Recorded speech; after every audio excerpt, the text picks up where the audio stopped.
ليه كلام مغنى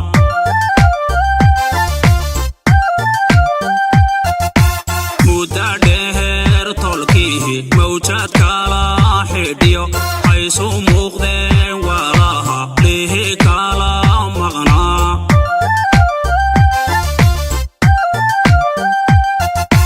مدادهر طلقيه موجات كلا حديو حيث مغدين وراها ليه كلام مغنى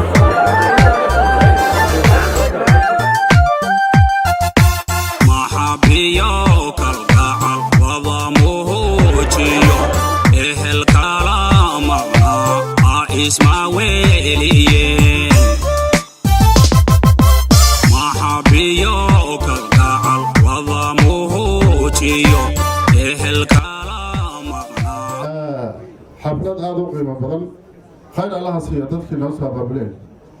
waxaan u malayn hadal waa dambeeya iyo wax isdhexis waxaan u malayni annaga reer baan nahay ogaadeyna oo maqaala ka sii naha u malay annaga wiil baan soo bixinay wiilka waa soo xulay ayagana ree abbay waxaan u malay wiilka inay soo xuleen alxamdulilah weeye waa ogtii wajeer 10 sano oo la soo dhaafay sida ay ahayd waad ogtii dhibaato ka jirta dhibaato baaxadlaha ka jirta oo fara badan nin aan la soconin ma laha xoolihii dadkaa ku maqan wax leela iska dhaaf xoolihii dadka lahaayeen yaana walba intii shaqo la geliyey oo la shaqo soo qabo yaan lacagna la siinin oo dadkii meesha ay fadhiyaan wax loo tala iska dhaafo dadkii gudihiisa lagu baabiiyey waxaan u soo xulanay raggaas oo u malay in loo soo xushay inay sida dadku yahay wajeer county ay maanta u dhaamaan oo ay ku soo celiyaan cadaalad oo taasabo fal sameeyaan oo dhibaatadii dadka iyo orintii inay ka tiraan yaa ula soo baxnay ayagana waa u ducaynaynaa allah waxaan rabaa Dr. Xasan iyo madaxdiina la hadlo daktaari ummadaada waa labo Dr. Hassan Mahmoud, I want to talk to the doctor specifically. What is it? Umutada walaba. Dad baa cawga Bonn iyo Berlin iyo Turkey iyo Dubai ka soo ganacsada. Dadna basanati iyo batalo ay harxarti ay keen laayeen wajeer. Hatta harxarti wallahi hatta. Oo geedii laga soo jafay waa angigeen maswaal la qoray.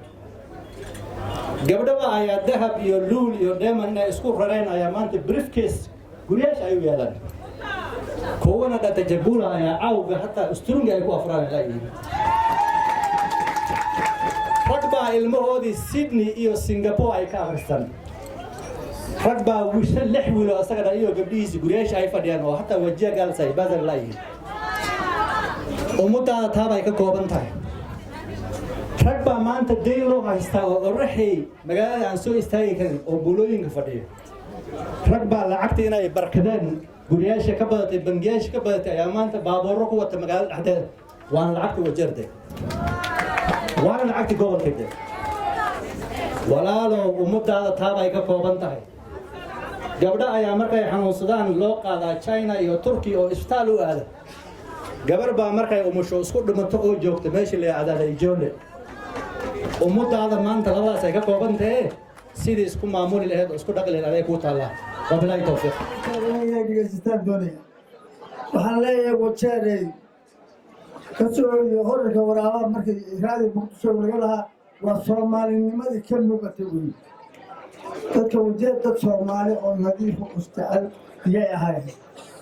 baadidooda ma kala dhubi jirin guurkooda ma kala qarsooneen ma kala sarreyn waxaan garanayaa marka ardayda iskool aan gaarida wajeer ilaa silo Nairobi ku soo aadi jiray free baan ku soo aadi jiray lacag adaan arday laga qaadi jiray carab wala hado in Soomaaliya hal aadi qabiil balaheen waxaan garanayaa anigu hooyadii Isaaq bay ahayd waxaan soo gaday anigu hooyadii dukaanka Maxamed Mare markaas ay tii Maxamuud oo lacagti kiis iskoolka rabaayay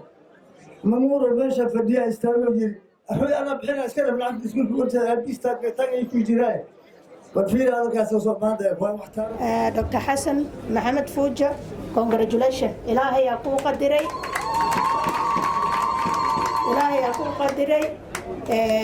tigidhka Jubilee inuu ilaahay ku siiyo ilaahay yaa kuu qadiro safartana waa safar dheer waa ogtihiin safarta ilaahay ha ka dhigo tu raqiis oo khayr leh oo barako badan ilaahay ha ka dhigo aniga Jubilee kuma jiro laakiin Azimio ku jira oo dhimanay laakiin waxaan meeshaan u joogaa inaan ka mid ahay Azimio oo madaxweynaha His Excellency Raila Amolo Odinga oo Dr. Hassan iyo dadka kale oo kuraas ku taagan inay ayaga kuru u keenaan markaan aniga naftayda walaalkay Dr. Hassan garabaan u ahay laakiin odaygii His Excellency Raila Amolo Odinga anigana kuru weydiisanay inaan kuru isiinaan raba marka kuraha odayga ku hubsada wax badan uu soo tartame wax badan uu dagaalay markaan safartaan State House inaan ku hubsano garabna aad baan ugu maleysanahay inaan Dr. Hassan aan islana aad baan ugu maleysanahay intaan iska wareejay waxa la yiri rajab dheelka loo gooy ani naftakeeye musharaxan weli kursiga wajeediisu u yahay inaan saas ogaatiin ayaan rabaa kalsooniya ninka ka rabaa meel allah meeshii salaada kugu qabato baa warkaada la sheegaa wax qalkeeyana waa muuqdaa waxaan u sheegana lagu meefo ayaan u sheegaa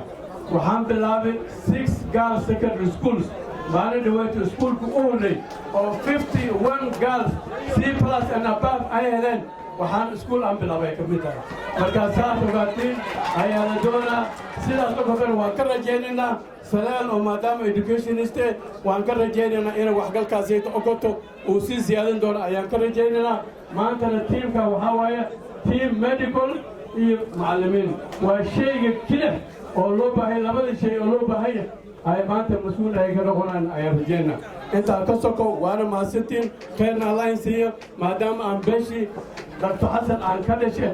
intaan ogaasiinta istaaga waxay kulligeed ii wada istaaga waxaan tusaynaa ogaasiinta kulligu hadda Dr. Hassan ku jira maxal sultaankiisa waa ka anaka kulligeed beesha reer aabiin waa ku madaysan yihiin waana ninka ay soo qaadeen idinkana beel walba beesha joogtiin idinkana nala qaada waana mahadsantiin saas ogaada waxaan ku wareejinaa maadaama marka hore waxaan rabaa xil baa waxaan doonahayn xilkana wuu culus yahay ammaano waaye wax ciyaare ma aha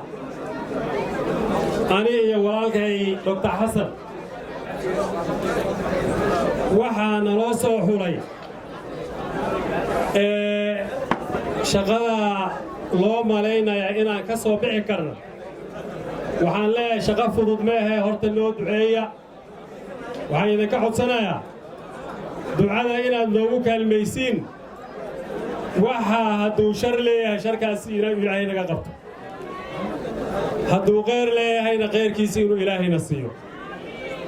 waxaan filayaa wax khayr qaba inaan doonayne waxaa si fudud inuu ilaahay nagu siiyo taas waa iga duco waana iga baryo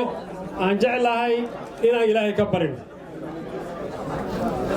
aniga hadalka ma dheeraynay macallin baan ahay tababaro macallin baan ahay maamulaan ahay shaqadayda waxay ahayd ammaanadii li'ii dhiiba in liigu imaado waxaan qiyaasayaa walaalkay Xasan sidaasoo kale ammaana hadda ka hor kuma uu ceeboobine hadda asagoo oo da'daa jooga anna aan da'dan joogo ammaanadii naloo dhiibay sideedii in naloogu imaani doonaa sidaasaan insha Allah rajaynaya I want to thank my community for coming to this occasion. And the purpose of this meeting with my people is to announce that I have received the candidate, that I have received the certificate from Jubilee Party, as was mentioned by the chairman and the Jubilee Party deputy party leader. We start our journey to bring governorship to this party. We want to thank the party for giving us this opportunity to provide leadership to the people of Wajir. My community had, through 8-month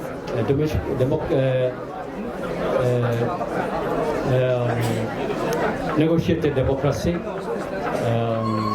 brought me as their candidate. This was founded by the party, and now I have the certificate in my hand. I want to ask and request my fellow candidates who are not given the party ticket should come together with me so that we can build the governorship of Wajir together and provide our people with good leadership. Assalamu alaikum.